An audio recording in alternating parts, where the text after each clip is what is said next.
अर्थात पहिली महत्त्वाची बातमी, आमदार राजेश क्षीरसागर यांनी कॉन्ट्रॅक्टरकडून ते खंडणी मागतात असा आरोप केलेला आहे रविकिरण इंगवले यांनी। विशेष पोलीस महानिरीक्षक आणि लाचलुचपत प्रतिबंधक विभागाकडे लेखी तक्रार करणार असल्याचा इशारा देखील रविकिरण इंगवले यांनी दिलाय। राजेश क्षीरसागर यांची आमदारकी रद्द करावी, ठाकरेंच्या शिवसेनेचे रविकिरण इंगवले यांची मागणी। ऐका त्याप्रमाणे 40 लाख मी तुम्हाला दिले साहेब। नाही एकच मिनिट साहेब, माझा कंप्लेंट नाही आणि त्यांना ऑफिशियल ट्रान्सफर केलं साहेब राहुलला मी।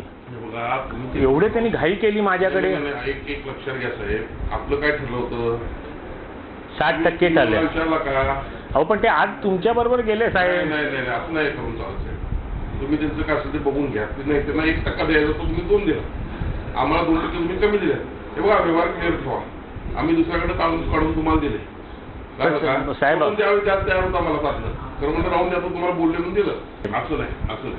असं नाही ते कसं आहे माहिती काय, सगळी वरती पण करावं लागते ते, असं नसते ते। अहो साहेब तुमचं सगळं मान्य आहे, पण तुम्ही माझ्या जागी येऊन बसा ना साहेब। तुम्ही चुकलाय साहेब, आय ॲग्री, पण तुम्ही आमदारच आहे, मी साधा माणूस आहे। असा विषय नाही साहेब, आमदार साधा। तर या संदर्भात बोलण्यासाठी आपल्यासोबत थेट आमदार राजेश क्षीरसागरजी जोडले गेलेले आहेत। राजेश क्षीरसागरजी, तुमच्यावर कॉन्ट्रॅक्टरकडून खंडणी मागितल्याचा आरोप करण्यात आलेला आहे, सगळ्यात काय आधी प्रतिक्रिया? ज्या भामट्यानं माझ्यावर आरोप केलेला आहे तो 302 मधला आरोपी आहे।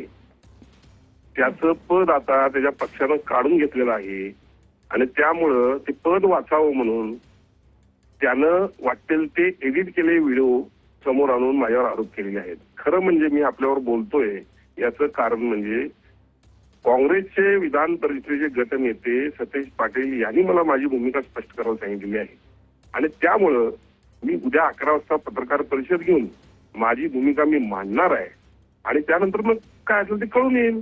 खरं म्हणजे यामध्ये सतेज पाटील यांनी महानगरपालिकेची निवडणूक जी झाली आता 2026 जानेवारीमध्ये प्रचाराच्या शेवटच्या दिवशी प्रचार संपता हा व्हिडिओ बाहेर काढला होता।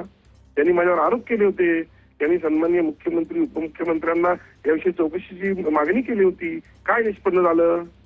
वारंवार अशा पद्धतीचे आरोप करायचे। खरं म्हणजे माझ्या विधानसभेच्या निवडणुकीमध्ये पण घराघरात पेनड्राईव्ह वाटले मी। काय फरक पडला? लोकांनी मला 30,000 मतांनी निवडून दिलं। वाटेल ते काही दिवसापूर्वी म्हणजे कुटुंबाच्या पण वरती आमच्या वाटेल ते आरोप करायचे। राजकारणाला काहीतरी मर्यादा असतात।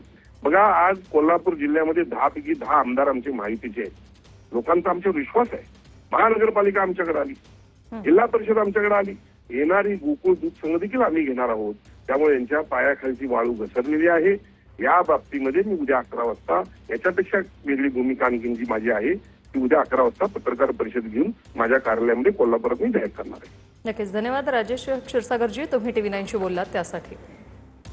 तर उद्या 11 पत्रकार परिषद घेऊन मी माझी या प्रकरणातली भूमिका स्पष्ट करणार असं राजेश क्षीरसागर यांनी म्हटलं।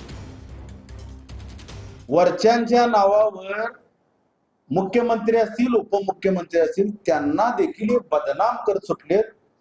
एकनाथ शिंदे साहेबांनी अशा लोकांच्याकडे लक्ष केंद्रित करून यांना पक्षातून आगलायला पाहिजे। शा राजेश क्षीरसागरने 2 वर्ष जेलमध्ये किमान सडून एक पांढरी दाढी आणि पांढऱ्या केसातून बाहेर येताना मला बघायला। प्रचंड भ्रष्टाचाराने प्रचंड अत्याचार करणारा हा लोकप्रतिनिधी आहे। जर क्षीरसागर सत्तेत नसतील आणि जर त्यांचे आमदारकी पद रद्द झाले, ही जनता यांना कोल्हापुरी चप्पलनं ठोकते का नाही बघा, आणि त्या ठोकताना सगळ्यात पुढे मी असणार। तर या प्रकरणात रोहित पवार यांनी काही ट्विट केले तेही पाहूया। एकीकडे शेतकऱ्यांसाठी आम्हाला रस्त्यावर संघर्ष करावा लागतोय आणि इकडे सत्ताधाऱ्यांचं बघा काय चाललंय। मालक कोण? वरती पण करावं लागतं। तुम्हीच ठरवून सांगा आता किती खोके आणि एकदम ओके म्हणायचं, असं ट्विट रोहित पवारांनी केलंय।